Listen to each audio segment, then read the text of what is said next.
Hi, welcome back to Wild Woman Pantry Garden. I'm Alex and this is my second garden tour of 2021.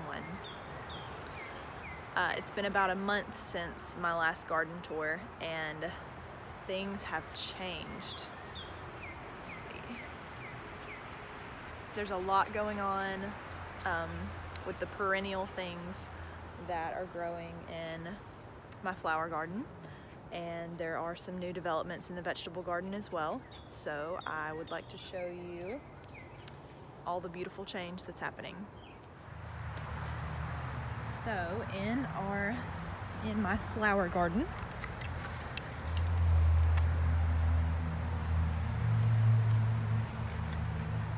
we've got a bunch of healthy weeds.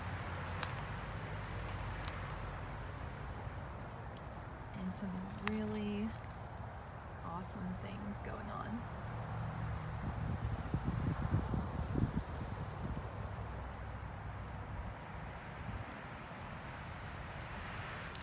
Just look at this echinacea. It is already so tall. I mean, it's about 2 feet tall, and it's only, just past the middle of April. So I have no idea how tall it's going to get this year. And it's already making buds. That is just gorgeous. Can't wait until it blooms. And then, you guys, I'm so happy about my chamomile. I planted these plants last spring and they stayed really small, and I maybe got 3 or 5 little chamomile flowers off of the plants, and they survived the winter, and now look how big and beautiful they are. They've just exploded, and I've already harvested a couple of handfuls of chamomile flowers, and I made some tea. And I'm just gonna make sure and stay on top of picking the flowers as soon as they open so that I will have good production throughout the year. My little cilantro plant's doing well, looking happy down there. Now, as you will remember, this little kale plant survived over the winter, but I didn't let it. What I did was, at the end of the season, like really into the fall, I cut the whole plant off.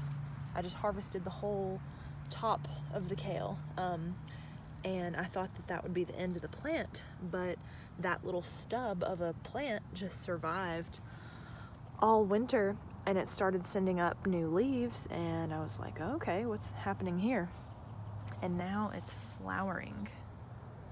I've never seen kale flowers before, but they're pretty gorgeous. Cute little yellow flowers. And when the flowers dry up and fall off, they leave these little pods. And apparently that's where you get kale seeds from. So I'm really excited to save kale seeds for the first time. I'm just gonna let these pods get bigger until they start to dry up, I guess. And then I'll harvest them, and inside will be tiny little round black kale seeds. So really excited to save some kale. Just look at that gorgeous lemon balm. I mean, that is a babe of a lemon balm bush. It also is over 2 feet tall. It's over 2 feet tall, and these leaves are so large and luscious, and they smell delicious. I can't wait to make some lemon balm tea here soon. Over here is a little rose bush that I planted. It's like a peach knockout rose. So it should have peach colored flowers, and yeah, I planted it a couple weeks ago, and it's doing good. I think it's starting to do some new growth. I've never grown roses before. I know I need to get those weeds out of the way. But I've never grown roses before, and I'm excited about it. Happy little thyme plant. It's lemon time. Now, my sage plant, which I planted last year, and it came back again this year. It has wilted and shriveled up on me, and I don't know exactly what happened, but I suspect it's this compost. This is composted chicken manure with a lot of wood chips in it. You know, the wood chips were the bedding for the chickens, and I gotta tell you, I've had a lot of problems with this stuff. So I've had a lot of problems with the composted chicken manure. It's my first time using chicken manure, and I was told that it was aged for 2 years, and so I thought it would be perfectly safe. From everything I read online, it should have been perfectly safe for all of my plants, but I have had damage. I laid down, you know, a layer of this composted chicken manure that's several inches thick, like 3 to 4 inches thick, and that is my growing medium in all of my garden beds that you saw me make in a previous video. I then transplanted in seedlings that I started inside, that I grew from seed. I transplanted them out into my beds, and at first they did really great, and then after about a week or two they started to show signs of damage, like the outer leaves turning yellow and even like bright pink in some places, which was weird, and just falling off. And so what I think happened is that the composted chicken manure, it may not have been turned enough, and so it may have been really high in ammonia and salt, and that damaged my plants to some degree. Now, to be fair, I was in a hurry, and I was so excited to get things in the ground, and I didn't harden off my plants properly. I should have, you know, taken a week to harden them off and get them used to the outside climate, because they had been in the controlled climate of my house. But I was too impatient, so I skipped the hardening off step, and I did see some sunburn damage to my plants. So my plants have had a bit of a rough go, but I learned, and I'll tell you what I'm going to do to fix that problem in a bit. But I think that my sage just could not handle the whatever was wrong with the composted chicken manure, and it's really not a deep layer. It's only like an inch thick around this sage plant, but as you can see, it is not a happy plant. It's I mean, some of the leaves are still soft, though they've shriveled up. Some of them are just crispy and done. But I don't know, he's a survivor. Maybe it'll make a comeback. That's what I'm hoping for. Now over here in this middle circular bed, there's a lot going on. This is lettuce that I actually planted last fall. It was, I don't remember if it was like September when I planted this lettuce, but it basically, you know, made small little plants that survived through the winter, and then they've just taken off this spring. And it's a butter crunch lettuce from Baker Creek, and it's delicious. We've had a lot of salad recently. I've just been cutting off, you know, the heads, as opposed to harvesting the outer leaves. I've been harvesting the whole heads, and we've been making some really yummy salads.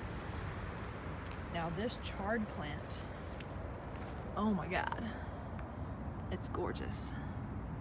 Like, I've never grown chard before, so I'm just thoroughly impressed with these beautiful stems and these humongous, gorgeous big leaves.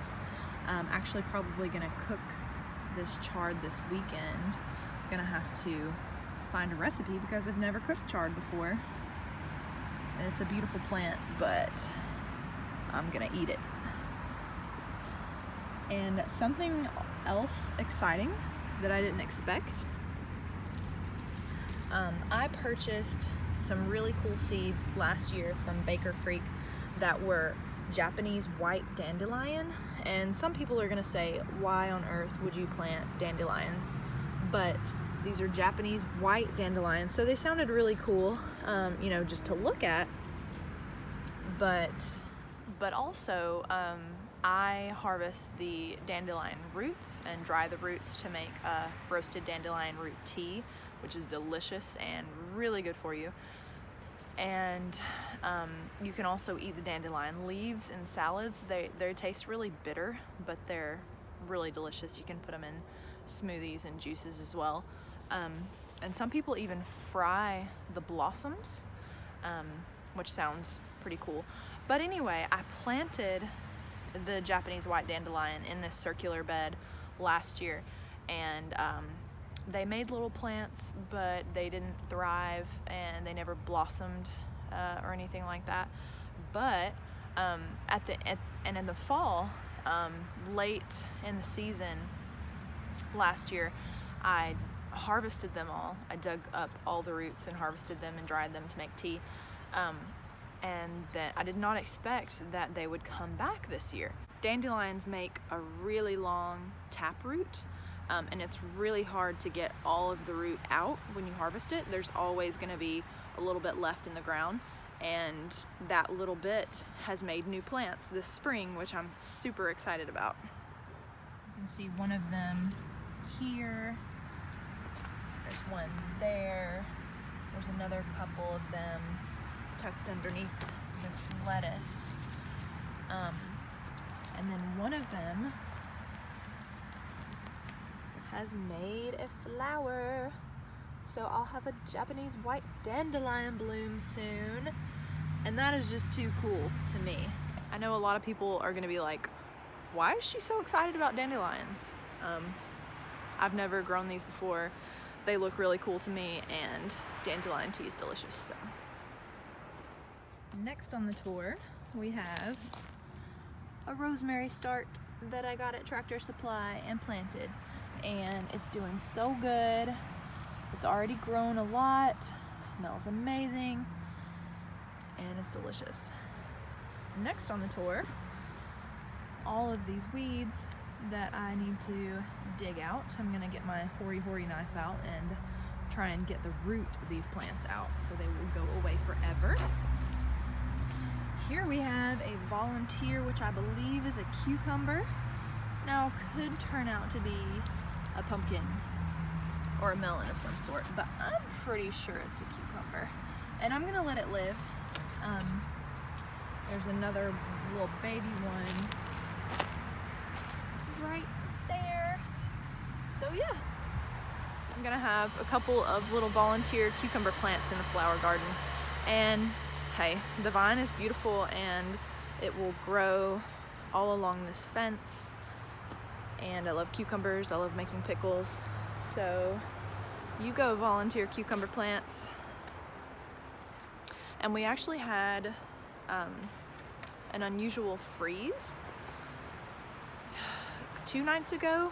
Our last frost date was supposed to be towards the beginning of April, but we did have just a rare night where it got down to 32 degrees. And I actually, you know, those cucumber plants would not survive a freeze, but I had these plastic takeout containers, and I just plopped it over the little cucumber plants to make a little greenhouse so that they would just be a couple of degrees warmer, and they survived the freeze, and I'm super excited about that. And I also used those takeout containers to put over my potato sprouts, which I will show you. But so yeah, I'm really happy that I covered up my potato sprouts with the takeout containers, and I put bed sheets over my lettuce, and everything survived the freeze with minimal damage, so pretty excited about that. Now, check out this babe of a vegetable garden. It's a little baby. There's not a lot going on out here yet, but Look at these trellises. I made them. These are my cattle panel trellises that I made all by myself out of 16-foot panels of cattle panel and T-posts that I drove into the ground myself. And they are just so cool. Can you imagine walking through this tunnel and there's like cucumber, it's covered in vines, and there's cucumbers hanging down, and there's pumpkins and melons and squash just hanging down, and you just reach up and pick it. And yeah, these trellises are so cool. I'm super excited. I'm also gonna grow beans on them, and I'm just so excited to walk through these tunnels that are gonna be like little caves, you know, because they're covered over in leafy vines, and you can just walk through here and harvest stuff. And I'm gonna have, see, right now I've built 2 of these little tunnels, and I'm gonna do 2 more. So it'll be one really long little tunnel of these cattle panel archways. So here in this bed, these radishes are doing a little better. They're doing a lot better. They were kind of suffering. I planted these directly from seed, and they were kind of suffering a little bit with yellowing leaves that were also turning pinkish. But they've started to grow, and they're doing a lot better. They're starting to bulb up. And they're gonna be some cute little radishes. And now I have some potato sprouts. This is my first time growing potatoes. I've never seen a potato plant before, and it's cute. That's my biggest one. And then I have like some little ones. I have 9 total that have sprouted so far, and I think the other ones are gonna sprout because I kind of like, where I knew in the other places that I planted potatoes that they haven't sprouted yet, I kind of like dug the dirt away and like saw that there was something forming under there. So I think they'll be sprouting pretty soon. So I'm hopefully gonna have potatoes this year, which is super exciting. Side note, my spinach is not gonna do anything. I don't really know what went wrong there. Could have been a combination of things, but I'm gonna try again in the fall. That's the cool thing about cold weather crops. You can try in the spring and learn some things, and then, you know, you can try again in the fall. So hopefully I'll get some spinach in the fall. This bed is lettuce, turnips, and kohlrabi. And hopefully you've all checked out my DIY quick tips video on how to use this produce bag from the grocery store to protect your lettuce from rabbits. I had some rabbits that were demolishing my lettuce, and this has helped. I mean, there hasn't been any more damage since I put these on. The bunnies are just like, nope. Also, these are new. This is a slug trap. It is a takeout container. I guess by now you know we eat way too much takeout. We can have it delivered where we live, and that's a very dangerous thing. But these plastic takeout containers, I saved them, and I have a stack of like, I'm not gonna tell you how many I have, but I have a huge stack of them. And I just cut this little window out and fill it with beer, and slugs are attracted to the yeast in the beer, and they will just crawl in there and drown. Now I haven't caught many yet because I don't think the type of beer that I used was very good. I've heard that like the cheaper beer works better, like Coors or something, and you can even make a beer substitute by adding like sugar and yeast to water. And I've seen videos where people have, you know, emptied their slug traps and they have tons of slugs in there, and I haven't caught any yet, even though I have slug damage on my plants. But I'm gonna get a different beer and keep trying. I just thought this was super cool. It has a lid so no rain can get in there, and it looks really gross in there, but slug trap. Also, you'll notice all these little white pellets everywhere. are Slug Bait. It's a natural product, like an iron sulfate or something like that. And yeah, it only kills slugs when they nibble on it. So that has helped with my damage. As you can see, I've got some slug damage. But these are my turnips. They're the Haida Benny turnips from Baker Creek, and they're starting to, you see that? They're starting to bulb up, which is cool. Can't wait to harvest some turnips and some turnip greens. And these are my kohlrabi. I've never grown kohlrabi before, and it is, I think it's what they call like a cabbage turnip. That might be rutabaga, I'm not sure. But kohlrabi is really cool. It basically, it's gonna make a big round bulb like a root vegetable, and you use it much in the same way that you would use a root vegetable, but the bulb develops up on the stem like above the soil. Like, it's gonna be cool. I'm excited to show you guys, and I'm excited to eat my kohlrabi. And this bed, my brassicas are doing all right. I'm not gonna have cabbage this spring, y'all. This is my cabbage plant, and it's just, yeah, like I said, like I had problems with all these plants. I think the ammonia and the salt were just way too high when I first planted these seedlings in, and yeah, so I've had problems in this bed with all of the seedlings and the things that I've planted. Not just this bed, all the beds, the chicken manure, compost, that I think burned them, was too high in ammonia and salt. And that is a problem that gets better over time.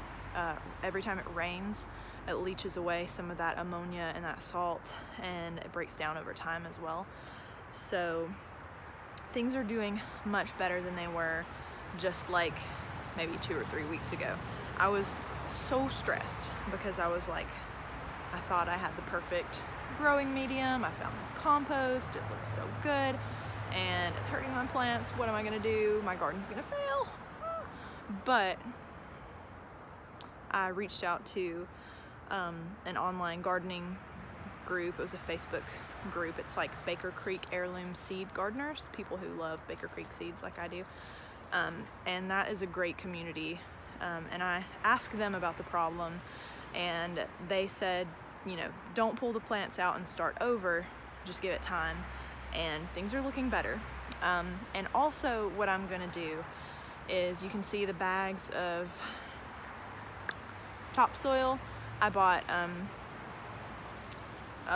a lot of the cheapest topsoil that they have at like Lowe's and Home Depot, and I'm going to, the rest of my beds, the beds that aren't like currently planted, I'm going to mix the topsoil in really heavily with the compost, so to dilute the compost, because that is rich stuff. The compost is rich stuff, and it might be a little too rich.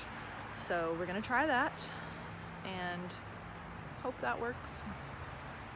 But yeah, so I'm not gonna have any cabbages. They're just looking super puny, and it's about to get hot, and they don't like hot weather anyway. So the Chiji Masai looks good, but it was getting eaten up by slugs and these little tiny green caterpillars. So I bought some BT, the Bacillus thuringiensis bacterial spray that only kills caterpillars and worms that eat, not like earthworms, like chewing worms that eat like your plants and your greens like this. So it is an organic product. It's just a bacteria that only affects those target insects and doesn't hurt pollinators or anything else. So everything's really chewed up, but I'm hoping that I'm gonna apply the BT spray every week, and I'm keeping the slug bait out on a weekly basis, and hopefully things will stop getting so chewed up and start to look beautiful soon. It's a Ragged Jack kale that I've never grown before, looking good. I had another one that was right there, but it just up and died. I think it was really affected by the compost. That's a scarlet kale that's been chewed. It's a beautiful color. Hopefully it'll start doing better. Another slug trap. This is some chard. And these are mustard greens that are looking a lot better than they were looking. And up here we have some turnips and some more kale. So they're looking good as well. Along the back here are sugar snap pea plants. So I knew this would happen and I didn't protect them soon enough, but some bunny rabbits came and just chewed off a few of my snap pea plants. So I got this this net bagging, this bleh, net produce bags. And I tried to protect my sugar snap pea plants the same way that I did my lettuce. And it's working, and the plants don't mind, and they're just getting bigger, growing up. And even the ones that got chewed off are kind of sending out side shoots. So maybe I'll get some snap peas. And they're gonna grow in vines up this trellis. One more thing I wanted to show you guys that I haven't mentioned before is my raspberry bush. So 2 years ago, I went to the Bloomin' Festival in Coleman. Bloomin' without a G, Bloomin' Festival in Coleman, Alabama. And I bought this little, this little raspberry plant, and I planted it. And I've never grown raspberries before, but it hasn't made any fruit yet. And apparently only 2-year-old canes, you know, the little stems are called canes, and they have to be 2 years old before they make fruit. And so last year, you know, there was no fruit, but all of these beautiful canes grew, and they, I mean, they're all in there. There's even some over here, like they spread underground. And so I've got all these canes, and I don't know what this is. Is this gonna be flowers? Is this gonna be berries? Like, I'm so excited. I think it is. I think that's gonna be flowers and berries. So I might have raspberries for the first time this year, and I love raspberries. Oh my God, I'm so excited. So pretty soon here, I'm going to put a little bit of compost around these plants and start giving them some water, because I have never once watered this plant. So I'm gonna start watering it now that it's about to start making fruit. Check out these irises. Gorgeous.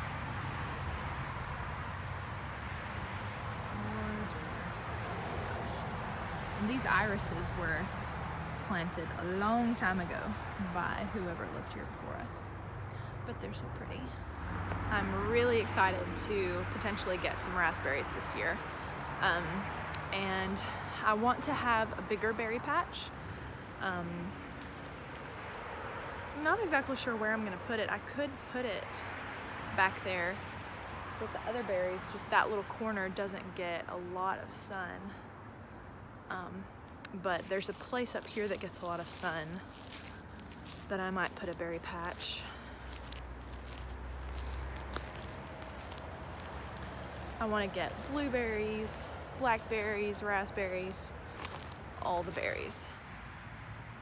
So that's it for the second garden tour of 2021. I hope that you guys are planting things and getting excited about how much they're growing. If you're not in a place where you can plant things yet, I hope that you are having fun seeing what other people are doing and getting inspired and planning the garden that you will one day plant. I'm about to pull some of the weeds out of this circular bed to give all of the plants that are in here a little bit of room to breathe. But I just wanted to leave you with a thought. It was a thought that occurred to me today. I've been having kind of a hard time with, you know, the compost issue and a lot of different things have really gotten my anxiety turned up. I don't really know exactly what it is, but there's, the garden is, I love the garden. The garden is my joy, my happy place, but there's a lot going on, and if you're somebody who struggles with anxiety, there's a lot of stuff to worry about. It's really easy to just be really negative and think, I failed, this isn't going to work, this is too hard, and plants are going to die, things are going to go wrong, and that's just part of it. And if you can learn from that, then you can avoid that in the future. And one thing that I realized this morning when I came out here and kind of got in the zone, like watering things and getting excited about how things were growing, was like, you've got to have faith. Like, and I'm not somebody